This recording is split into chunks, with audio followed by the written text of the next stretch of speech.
It's true. You have to understand how ridiculous this thing is. The ability for you to create content, pictures, videos, and written words on Facebook, YouTube, Instagram, LinkedIn, and beyond, and going direct to the audience eliminates any excuse you come up with.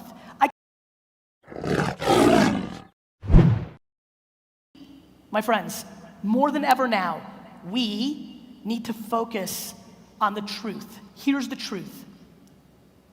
This second that we're sitting here is the greatest second in the history of mankind for human beings. This is math. No matter what you have going on, your grandparents had it worse. We are so good at blaming other things and dwelling and complaining on shit without looking at the reality of the situation. No matter how bad you have it, millions, billions have it worse. And so for me, the mindset that I've rolled in this whole game is nobody cares. Nobody cares. And not that they don't care, people have compassion, but they can't. Think about how much you can care, even for the people you love the most. It's just a human thing. And more importantly, we have it ridiculously good. This internet thing is the most important invention in the history of the human being. All the things that you worry about of like the man stopping you or something stopping you, all these things that we envision that are the reasons why you haven't been successful, this internet thing is taking away. The internet is the middleman. It's true. You have to understand how ridiculous this thing is. The ability for you to create content, pictures, videos, and written words on Facebook, YouTube, Instagram, LinkedIn, and beyond, and going direct to the audience eliminates any excuse you come up with. I could literally spend the next month, one by one, systematically going through this big room, and no matter what excuse you come up with, the answer is gonna be, and? Guys, we have to eliminate complaining and dwelling. We have to. It's just everything, and that's what she did for me. She instilled the right positive things, and most of all, she eliminated fucking excuses. She eliminated entitlement. And most of all, how many people are parents in here? She did one other thing that's super important to me. This whole 5th place trophies bullshit.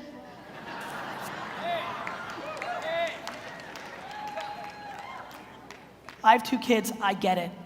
You love your kids so much, I get it. But what we have manifested into, we are such pieces of shit.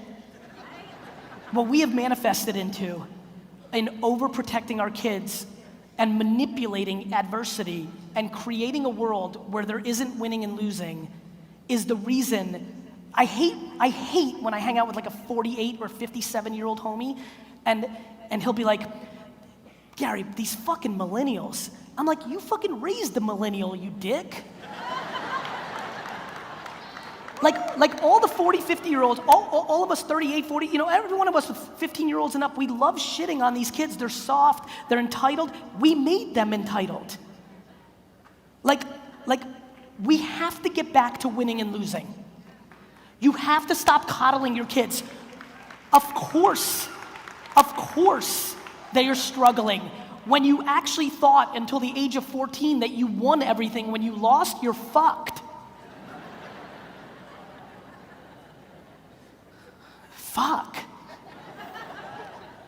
The Patriots lost. I knew that would work. I genuinely believe, look, I'm gonna get very real with you. If you decided to spend money to come here for this lineup, entitlement is a big problem that you have in some shape or form. I'm being dead fucking serious. Not everybody, I don't know all of you, but I'm telling you right now that 80 to 90% of you, I'm being very, very frank, and I'm not razzing, I'm coming from an incredibly important place right now. Please eliminate entitlement. Nobody, nothing, nobody owes you shit. Nobody gives a fuck that your parents were alcoholics. Nobody fucking cares that you were born to a tough family. And here's the truth. If you actually live that, whether it's true or not, you can then finally navigate. All of you are looking backwards and people are fucking passing you by. Yesterday's fucking over. And I'm telling you right now, That to me, over the last decade, has been stunning to me. People's ability to dwell and think about circumstances that they had no control over that are now dictating how they go forward is fucking cancer. And if I can fucking strangle it out of your fucking body here right now, Philadelphia, I would.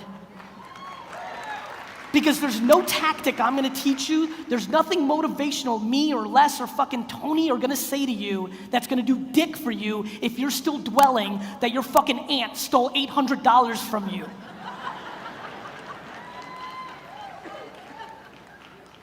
Right?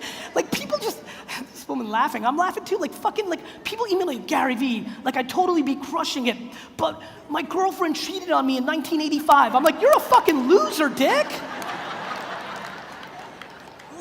Like what, while you guys were watching MTV? What the fuck's the matter with you?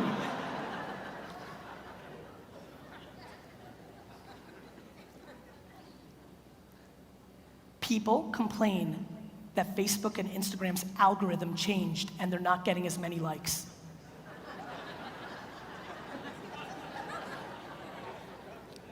It's free. I get 1,000 emails and DMs a day from people who say to me, Gary V, Zucks fucked me.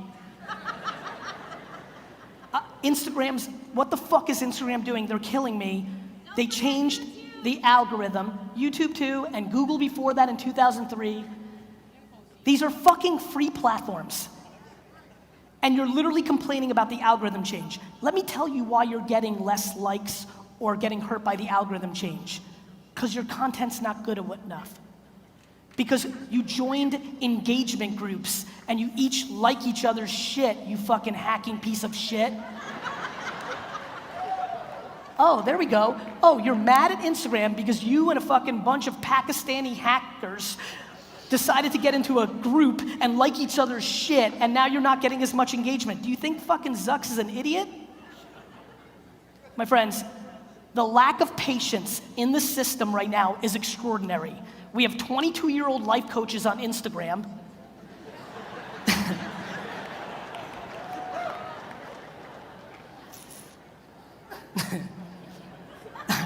I don't want to get side railed because this could get real fucking ugly, Philly.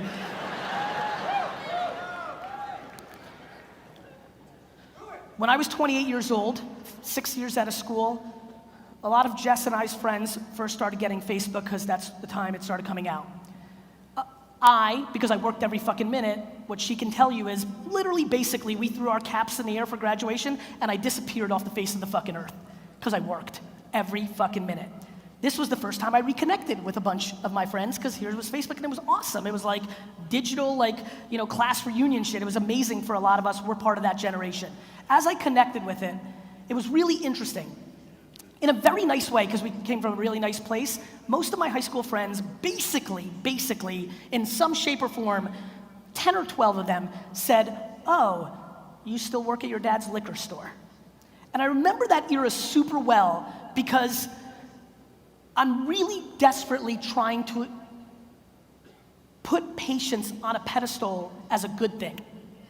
Because it is a good thing. Because the game is long. And so many people here are walking around with insecurities and all their behavior of what they want is to just prove to somebody else that they've made it. Literally people buy dumb shit like Supreme bags so that they could look cool in front of their people. Literally people buy 7-bedroom homes. 7-bedroom, guys, nobody uses their 7-bedroom home. We live in 4 rooms. But it's status. They fucking lease cars to look the part. They wear clothes to look the part. They buy homes to look the part. All because they live their lives on defense. You live your life on defense because you worry about other people's points of view. The end. Back because Jess is here and it's just so fun because I get to use stories that freshman year of high school. Pretty interesting year, right? Because you got to kind of reestablish your brand. Shit gets really gnarly freshman year of high school. While Jess was being super popular her freshman year of high school, let me tell you what I was doing. I was walking around the lunchroom trying to sell baseball cards to everybody sitting at a table. Not necessarily the move to make yourself the most popular person in a world where that's what matters. I'm telling you that story for one reason. Because of great parenting on my mom's birthday, she put me in a place very early on that there was only one voice in my game, my own. As a matter of fact, it's so scary to me how singular my own voice is. It doesn't mean that I don't listen to feedback. It doesn't mean that I'm delusional and I think I can get away with bad shit and it's all okay. It just means that I am incapable of valuing anybody else's opinion, including my mom's, my wife's, and my children's opinion about me over my own. It's super important. If you really listen to where I'm going with this talk, if you realized how much of the actions you do is to show your mom or your dad or your sibling or your spouse or somebody, show somebody else that you made it or you did it, it is remarkably scary how many people are dictated by somebody else's opinion. When you layer patience into it, it's good to have a chip on your shoulder. I've got a lot.